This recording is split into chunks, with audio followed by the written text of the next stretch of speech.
Emeka was in the Lekki production facility on a Tuesday morning when his assistant came to his office door with an unusual expression. "There's a woman at the front," the assistant said carefully. "She says she knows you from Birmingham. Her name is Linda." Emeka did not react immediately. He set down the pen he was holding. He looked at the wall for a moment. Then he said, "Give me 5 minutes, then bring her to the meeting room." He called Tubena first. Tubena was now 17, doing his A-levels in Birmingham, but he was in Lagos for a school break. "Come to the factory," Emeka said. "Now, there is someone here you need to see." When Tubena arrived 20 minutes later, having taken an Uber from his uncle's flat, he found his father standing in the courtyard. Emeka told him who was inside. Tubena stood very still for a moment. Then he nodded once. "Okay." They walked in together. Linda was sitting in the meeting room. She looked smaller than Emeka remembered. She was wearing a plain grey dress, no jewelry, no blazer. Her hands were in her lap. She had aged in the way that guilt ages people, not just in years, but in weight. When Emeka walked in, she stood immediately. "Emeka," she said, and her voice was already breaking. "Sit down," Emeka said, not unkindly, but firmly. "We will talk, but sit down first." She sat. Tubena stood against the wall, arms folded, watching her with his father's eyes. Linda looked at Tubena and something in her face crumpled completely. "You are so small," she said, "when they took your father. You are so small and I was 7, Tubena said. His voice was steady, flat, the voice of someone who has rehearsed being calm. "I pressed my face against the glass of my father's shop and watched him put into a car. I had a paper bag of chin-chin in my hands. I don't know why I remember that detail, but I remember it. I still remember it." Linda was crying now, silent tears, the kind that don't ask for anything. "I called my father every Sunday for 2 years. Every Sunday he would tell me he was fine. Every Sunday I would hear in his voice that he was not completely fine, but he was trying to protect me from knowing that.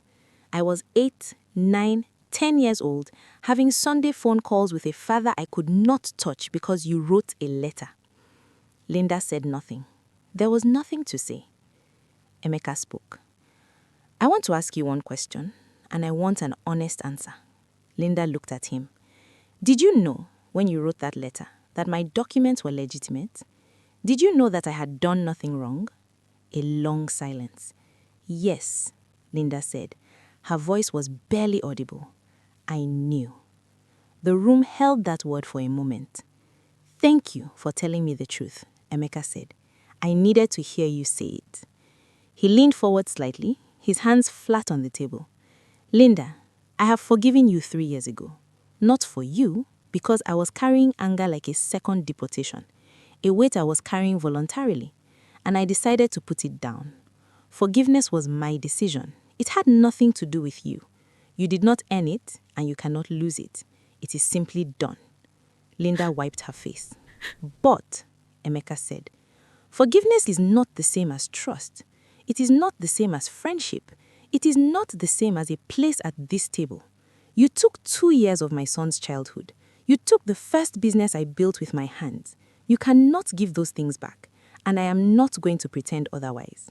He looked at her steadily. "I am not going to help you with a job, or a business, or a reference. What I am going to do is something much smaller. I am going to give you the name of a counselor in Birmingham, a Nigerian woman, very good, because I think the thing eating you alive is bigger than what you did to me, and you need to deal with it, not for my sake, but for yours." He slid a piece of paper across the table, a name and a phone number, already written. "That is all I have for you. It is not nothing, but it is not what you came for. I know that." Linda looked at the piece of paper for a long time. Then she picked it up. "I'm sorry. I know it doesn't. I know you are. Go home, Linda." She stood. She looked once more at Tubena, who had not moved from the wall. "I'm sorry," she said to him directly.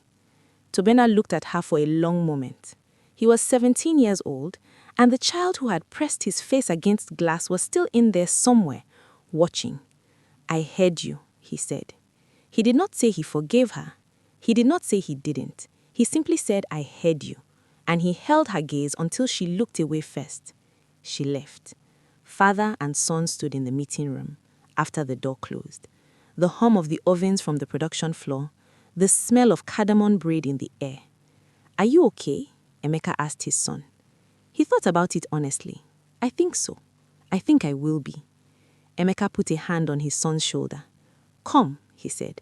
Let me show you the new cardamom recipe I've been working on. I think it's better than the original.